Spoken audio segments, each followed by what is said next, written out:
Hey, what's up guys? So I quickly wanted to make this video just for you guys to quickly see the Loki rework in game. I'm also on Friday going to be uploading a video more in jungle practice with Loki and PTS, kind of playing around with him. But I won't be talking over the rest of the video, just wanting you guys to see the rework in game. And my kind of quick thoughts on Loki is that it's going to make him a lot more viable in jungle. I still feel like his new kit feels like his old kit in a way. Once you see his abilities, it didn't take away any of his identity. I still think a lot of Loki players and people who liked old Loki will still have fun playing him. But yeah, I hope you guys enjoy and let me know what your thoughts are on the rework. Go in game and kick this rework reveal off. And Pawn is our gracious driver today. And we'll go ahead and start off with general, and I'll kind of just touch on, we're just increasing the basic attack damage on the initial hit from 80% to 100%. Pawn, I'll let you kind of take the reins here and talk to us about this change. Yep, so one thing that we did really early on during trying to balance Loki was we actually removed the burst from the first basic attack. That was because he could in-hand cancel, and that burst was just really, really high. So we took away a lot of the power of the in-hand cancel, but because this kit has different functionality now, we feel like he doesn't need that arbitrary penalty on him anymore. And he was really the only character in the game that had that kind of arbitrary penalty. For sure. Cool. So as we start talking about the passive, I think the best way to kind of go about this is just talk about some of the new abilities and how the passive intertwines with those new abilities. So first off, before we hop into those, let's talk about Vanish just a little bit. Of course, this was all explained kind of in the blog post that we put out earlier in the year. But Loki, of course, will now fade into stealth. But now, if Loki takes damage while he is stealth, he's now going to be revealed for a short time. So you can see right here, I hit the Loki. There we go. If he stealths, he will actually go, you'll see him for a little bit, and if you hit him with any sorts of damage, he'll be a little bit revealed. Good players are familiar with tracking the damage numbers. This little bit of extra visibility will help players learn that mechanic without giving too much away for the Loki player. For sure. So just a short amount of time, if he takes damage while he is in stealth, he's got the little shadowy aura that appears in place of his actual model. Cool. All right, let's go ahead and let's talk about Decoy into Agonizing Vision. So Decoy, no longer going to be the ability. It is being made into a new ability called Agonizing Vision. And Pawn, what's going on with this one? Yep, so Agonizing Vision is now, rather than a dot that or a deployable that aggroes minions and then does an explosion, it does damage over time to anyone standing in it, and reducing the damage they deal when they're poisoned. Additionally, if they stay too long in it, they become blinded, and you can actually benefit from behind you with any direction. So you can see I'm actually getting the behind you bonus damage, even in front of this Odin after he's been blinded. And just so you can kind of see the blind, we'll have the Loki over here graciously cast it. It definitely obscures your vision, but you can still see things. So you can still make mistakes, but you might miss things in the chaos of a fight. For sure. It's like he is sharing the poison that he has been, it's been dripping on his face. Now it's your turn to have a little bit of what he's been going through. And one awesome note here as well. Oh, go ahead, Quincy. Yeah, I was just going to say one awesome note as well is that, all the skins have been updated with all these different things, and seeing the different effects and different post-process effects is a really cool job done by the effects team. For sure, I didn't even think about that. This one is really strong. For all those.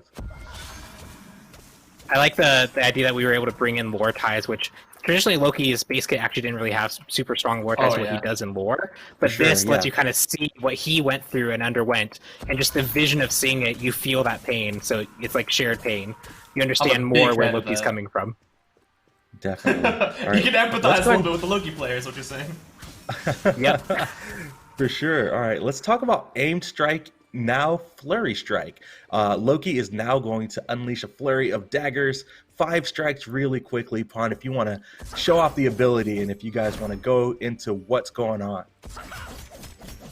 Yep, nice. So Aim Strike specifically, when one of the problems that Loki had previously was he could stealth onto someone, auto attack, and then use aim strike to get that immediate reset to do another burst of damage. And that burst window was very hard to deal with. It was very hard to understand what was even happening to you. So now it's more of a longer duration channel clear ability that does damage if you can stay on the target longer. So it's 5 rapid strikes into a final big wind-up strike that slows and does more damage. And you can also see a cool interaction is from the front, I do normal damage, and from the back, I do behind you damage. So this ability not only synergizes with the passive now and is better clear for jungle or wave clear, but it also, if you do something like this where you blind someone, you can get the behind you proc from the front. So there's a lot more kit synergy inside the base kit itself. Oh, I love that. Yeah, so there's a lot of things. There's, like we're saying, there's this kit synergy with these new abilities. Is also removing the frustrations, right? It's again the stuff with the blog post. So now the new 2, it's not there to taunt enemies. It's there for a completely different aspect. The new 3, it's not this instant strike of damage. It's spread out over time, giving enemies the ability to actually Aegis it. You know, we're just trying to slowly remove those things that made it frustrating to play against Loki, but giving him new things to help him out with it instead. For sure. And I mean, it's not to say that, you know, the new Flurry Strike doesn't deal a whole lot of damage, oh, no. especially if you got the behind you procs. If you get the full channel off, especially from behind you, it does some damage. So try and interrupt Loki, try and get away, use your Aegis to avoid the final hit especially, if you can. Loki's still very lethal, that's for sure. For sure. Well, speaking of being lethal, let's go ahead and talk about Assassinate, the ultimate ability. So Assassinate, it's gonna pretty big adjustments here. It's now a kind of like 2-part ability with a teleport and into a secondary hit that now does an AoE stun. And I'll let Pawn take it away and show it off, and we'll talk about it.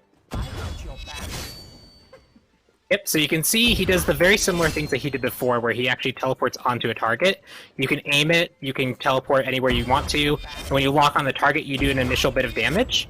This initial bit of damage, rather than stunning like it previously did, now cripples, so the target can't leap away immediately. But most of the damage and the harder CC is actually on the follow-up hit. So you can see and do the kind of like wind-up cone into the big strike. These are the things that you want to try and avoid or Aegis or try and beat to get out of. One unique thing that Loki now brings is this is actually a pretty big stun area. So you can see there, I jumped on this Odin, maybe I want to stun this target, I can freely aim that. I jump on this Odin, I can stun these 2. Or if I entirely miss, I can jump to where I need to be in a teamfight position and aim it to try and hit as many targets as I can. So this ultimate not only has more counterplay for people who are playing against it, but Loki gets a lot of extra utility out of this. He can team fight if people are clumped up in really clever ways. He can force people to move together with this poison field so they avoid being blinded, and then teleport to get a whole bunch of stuns off. So again, sticking with the theme, extra control for Loki, extra telegraph for enemies to play around, new utility that he brings, so it's not just a perceived nerf for the feeling of things coming out a bit slower. He gets extra tools to make up for that feel more fair to play around. For sure. Yeah, I was going to say, it looks like he's got, you know, just some more or different engage opportunities off of this ultimate now, which is really cool.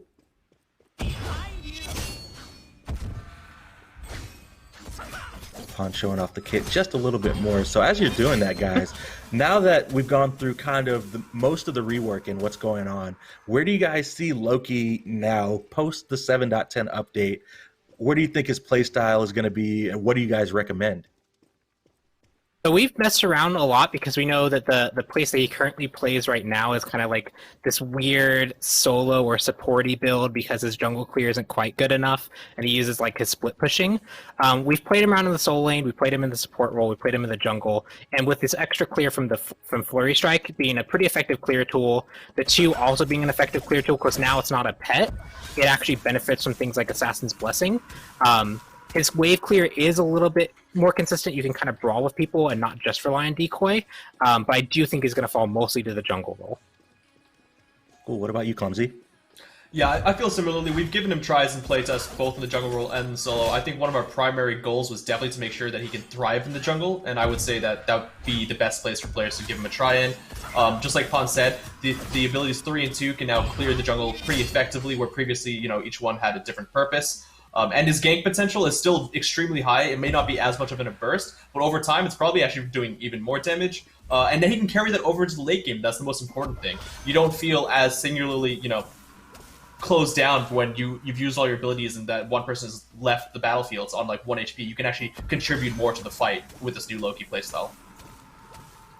For sure. Well, I am super excited for this rework, and I can't wait for the rest of the community to get their hands on the new kit, try it out, and tell us what they think. But another thing that I can't wait for the community to get their hands on is actually with this rework, we are introducing a new Loki recolor that is called Stealth Slayer. You guys might have seen it on the patch badge or on social media. We teased it out. But this recolor is going to be a standard recolor. You guys will be able to get it for favor or for gems, or for the first week of the update after it launches, you'll be able to earn the skin for free after getting 2 first wins of the day.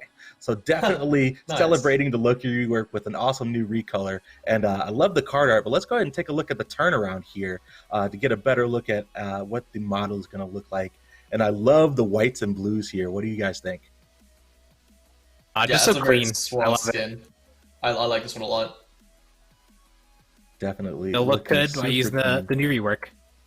For sure. Yep. I was going to say the exact same thing. Going to look good while you play with the new rework. Definitely looking super awesome. Well, that wraps it up for the Loki rework, guys. Do you guys have anything in closing that you want to tell the community about Loki before we close the show? Just that it was really cool thing to kind of work on, where so many polarizing opinions exist about this character that we had to really collect feedback, really talk about like what we wanted to do.